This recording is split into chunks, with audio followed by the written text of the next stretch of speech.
Hey everyone, welcome back to our channel. Quick guide. On today's video, I'm going to show you how to download an album from Google Photos. It's very quick and easy, so let's get started. First, open the Google Photos app on your phone. If you don't have the app yet, you can get it from Google Play Store or the Apple App Store. Once you do that, open the app and sign in with your Google account. Now on the screen, you're gonna find backed up photos and photos from your library. Well, you can find photos, memories, library and search at the bottom of your screen. Go to library where you're gonna find your albums. There, select the album that you want to download.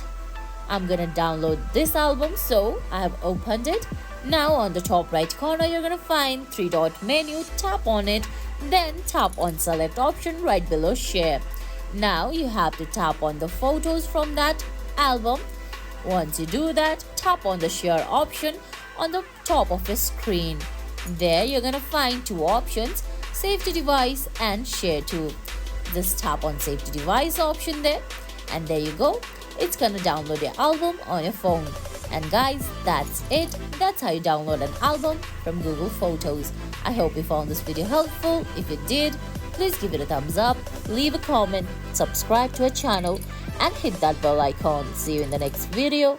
Thanks for watching.